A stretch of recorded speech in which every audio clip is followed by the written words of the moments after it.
जाते जाते बिहार के मुख्यमंत्री श्री नीतीश कुमार बीजेपी के साथ कर रहे खेल।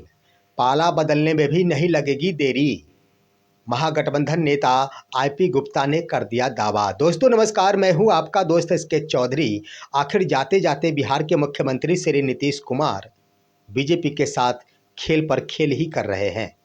दोस्तों कई चरणों में उनके द्वारा राजनीतिक खेल खेले जा रहे हैं, जिसको लेकर महागठबंधन यानी इंडियन एक्सक्लूसिव पार्टी के राष्ट्रीय अध्यक्ष आईपी गुप्ता ने बड़ा बयान देकर बिहार की राजनीति में सबको चौंका कर रख दिया है। आइए दोस्तों, आज के इस वीडियो में हम जानते हैं कि आखिर किन किन राहों पर कहां पर मुख्यमंत्री के द्वारा बीजेपी के साथ खेल किया जा रहा है। लेकिन इससे पहले मैं आपसे गुजारिश करूंगा, अगर आप मेरे इस चैनल को अभी तक सब्सक्राइब नहीं किए होंगे तो कृपया अभी सब्सक्राइब कर लेंगे।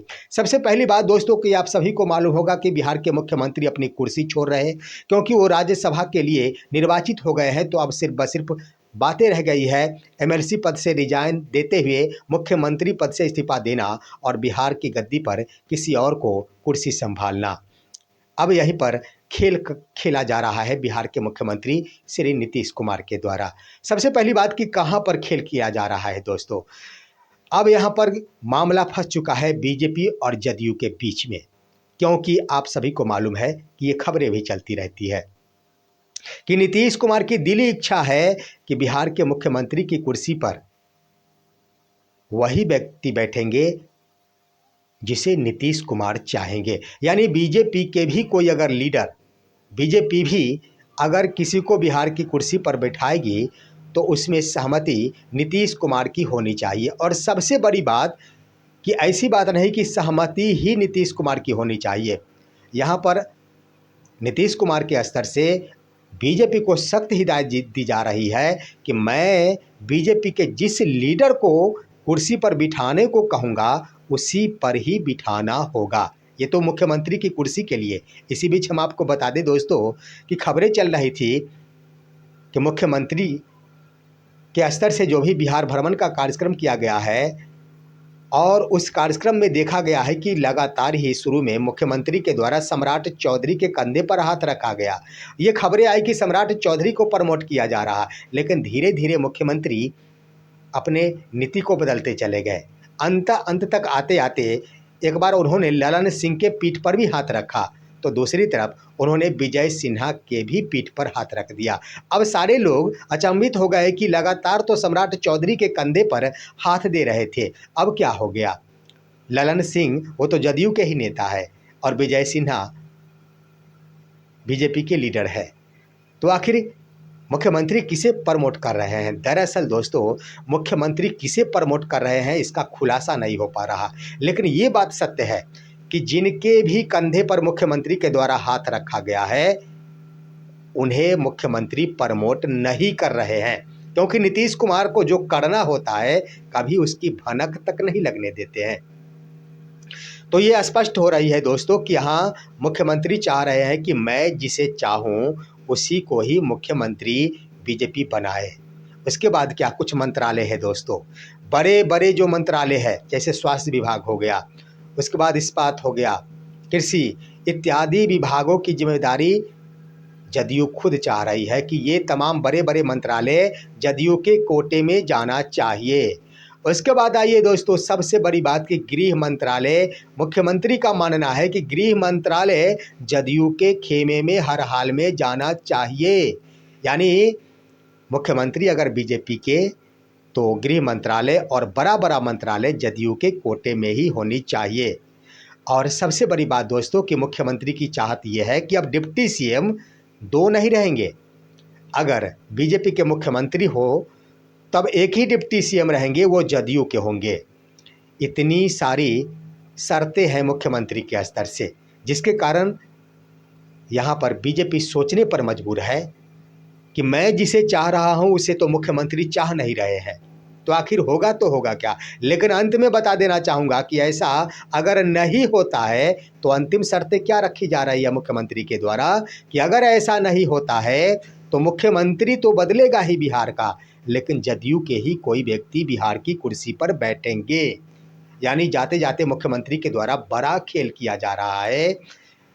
और इससे पहले आइए दोस्तों, ये तो वर्तमान की हालात है, 10 दिनों में क्या कुछ होगा ये तो वक्त बताएगा। लेकिन राज्यसभा चुनाव के वक्त प्रेशर डाला गया था नीतीश कुमार के ऊपर, किसके द्वारा? तो बीजेपी के द्वारा। क्या प्रेशर डाला गया था दोस्तों?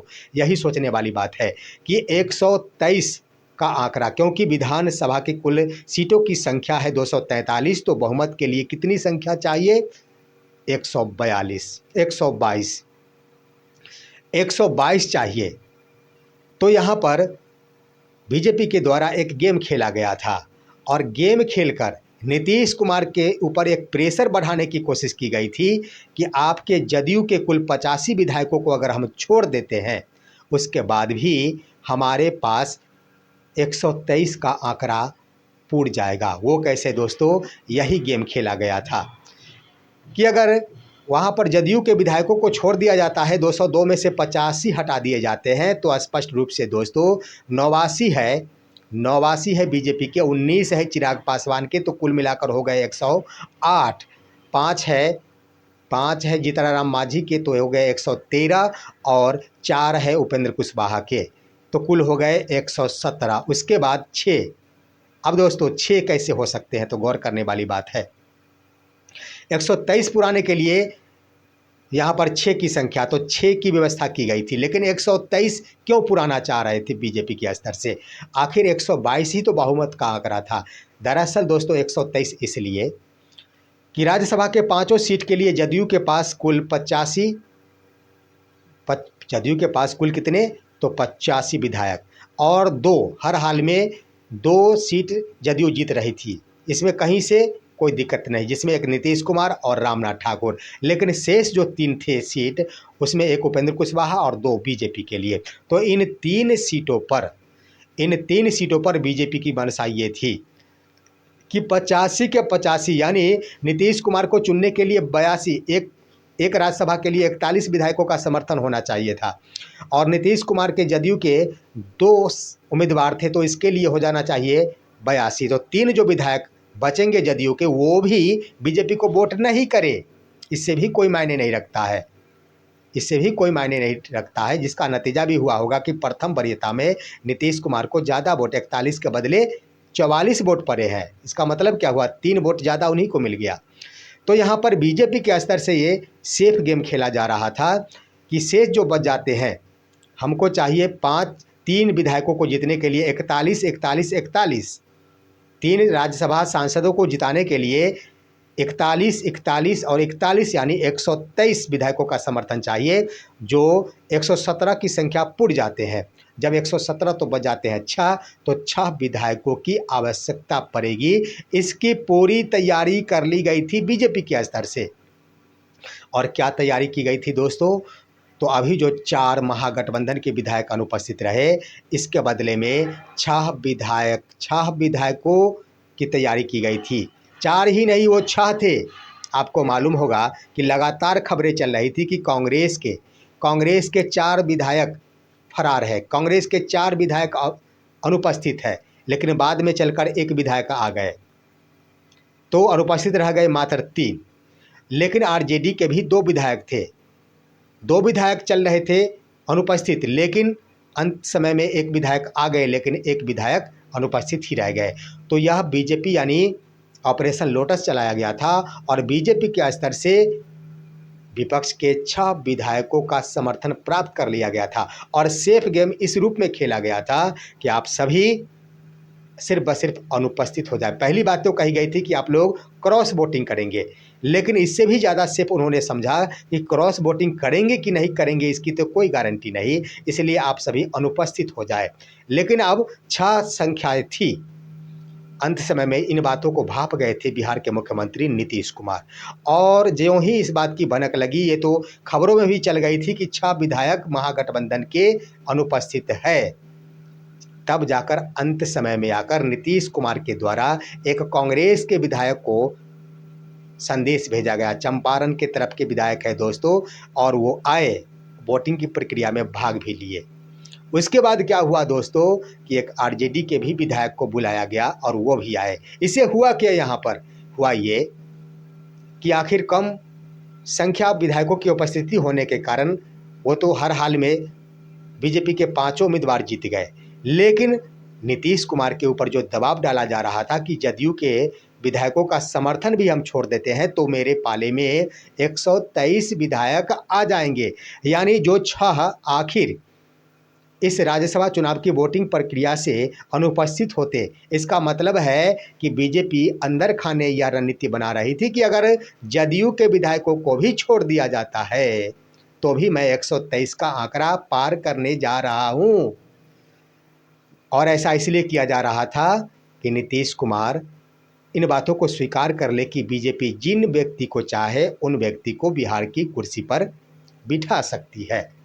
अब दोस्तों देखिए कि अब लेटेस्ट खबर बता देना चाहेंगे कि आईपी गुप्ता ने यह दावा कर दिया है कि नीतीश कुमार किसी भी वक्त पाला भी बदल सकते हैं, इससे भी इनकार नहीं किया जा सकता। और उन्होंने कहा है कि महागठबंधन इस तरफ अपनी नज़र गड़ाए बैठा है। दावा कर दिया गया है दोस्तों कि नीतीश कुमार हर हाल में, और इतना ही नहीं, उन्होंने दावा किया है कि बिहार की कुर्सी पर ईबीसी समुदाय के लोग ही बैठ सकते हैं। यानी कह दिया गया कि नीतीश कुमार की चाहत क्या है, तो नीतीश कुमार की चाहत है कि ईबीसी समुदाय से नाता रखने वाले व्यक्ति ही बिहार की कुर्सी पर बैठे। तो अब दोस्तों देखने वाली बात है कि यहाँ पर नीतीश कुमार जाते जाते खेल पर खेल कर रहे हैं। आखिर क्या होगा इसकी कोई कल्पना भी नहीं किया जा सकता है, लेकिन एक बात जरूर है कि हर हाल में नीतीश कुमार चाह रहे हैं कि बीजेपी जदयू के अंडर में ही रहे, ना कि जदयू बिहार में बीजेपी के अंडर में रहे। देखना है क्या कुछ होता है। आज की खबर यहीं तक। आप सभी हमारे इस वीडियो को लाइक कीजिए और इस पर आप क्या कहेंगे अपनी राय कमेंट के माध्यम से दीजिए। और अब दीजिए अपने दोस्त को इजाज़त। नमस्कार।